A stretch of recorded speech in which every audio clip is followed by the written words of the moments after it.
In the heart of Ravenwood, a small town known for its eerie legends and mysterious history, stood an abandoned amusement park called Haunted Heights.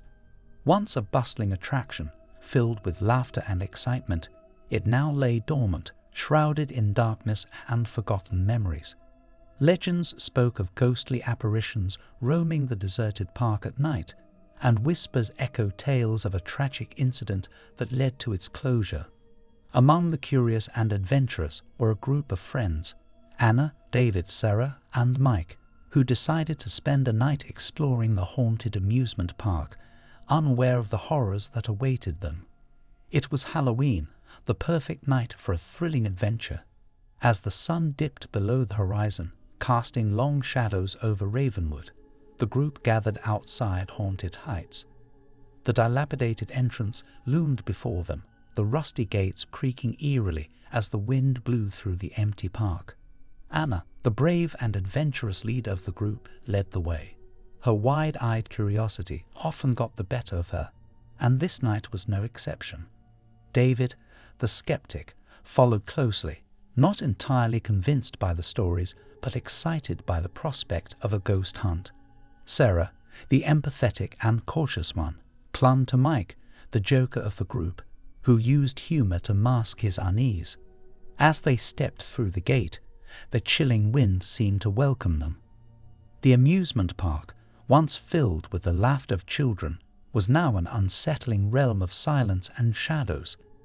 The old rides stood like sentinels, frozen in time, their paint faded and rusted, as if mourning the joy they once brought. Anna led the way to the centerpiece of the park, the Haunted Mansion, a once popular attraction known for its spine-chilling experience. The group's flashlights danced across the weathered walls as they approached the foreboding structure. Pushing open the creaking door, they stepped into the darkness of the mansion. The air was thick with an inexplicable heaviness, and Sarah felt a strange tingle down her spine. She hesitated, but followed the others, her sense of responsibility toward her friends outweighing her fear. Inside, the group split up to explore different areas of the mansion. As Anna and David ventured deeper, they noticed peculiar occurrences, the faint sound of children's laughter, fleeting glimpses of shadowy figures, and a cold breeze that seemed to whisper their names. Meanwhile, Sarah and Mike wandered into the mansion's decrepit theater. The seats were tattered and cobwebs adorned the stage. But as they peered into the dusty mirror at the back of the stage, they saw something that sent shivers down their spines, a ghostly figure standing behind them. Panicked, they turned around, but the figure vanished, leaving nothing but an echoing silence.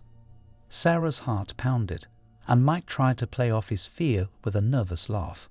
As the night wore on, unease settled over the group like a thick fog.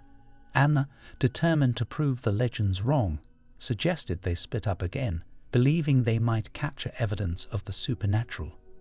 Reluctantly, they agreed, each exploring a different part of the park. As Anna ventured into the funhouse, the distorted mirrors and twisting corridors played tricks on her mind. She could have sworn she saw movement in the reflection of one mirror, a face twisted in anguish. But as she turned, there was nothing. David, determined to remain skeptical, ventured into the tunnel of terror. The darkness was suffocating, and he heard the echoing footsteps of someone, or something, following him. Each time he turned around, there was no one there, but the feeling of being watched never left. Meanwhile, Sarah and Mike explored the old carousel. The faded and chipped animals seemed to move on their own, as if brought to life by an unseen force. They exchanged uneasy glances, unsure if it was just their imagination playing tricks on them.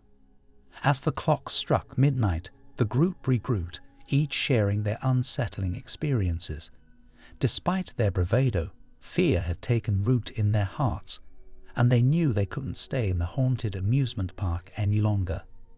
But as they attempted to leave, they found themselves trapped. The once open gates were now locked, and no matter how hard they tried, they couldn't break free.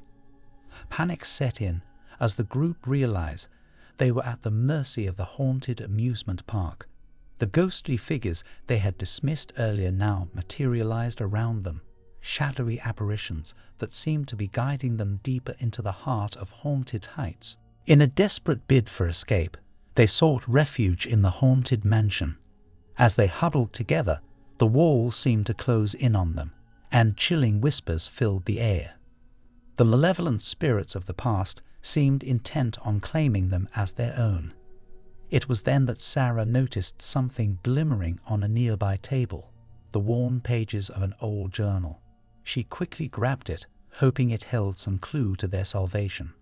The journal belonged to the amusement park's former owner, Mr. Johnson.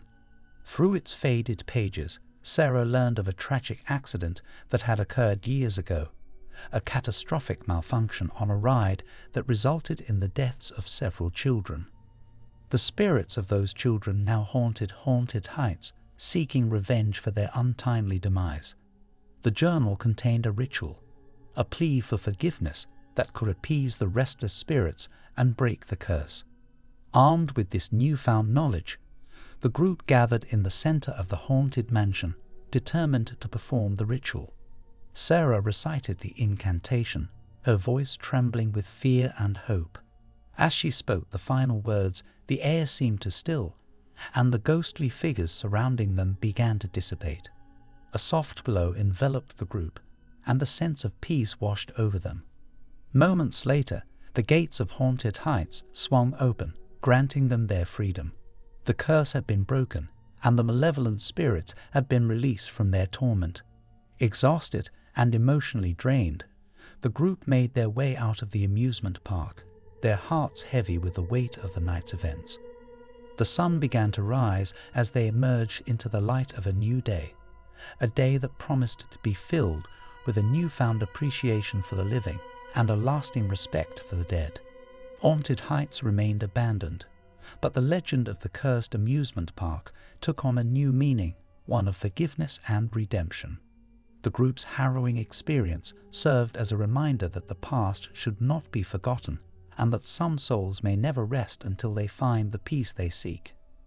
As they returned to their everyday lives, the friends found solace in each other, knowing they had shared a night they would never forget, a night that forever bound them together in the face of terror and the triumph of courage over malevolence.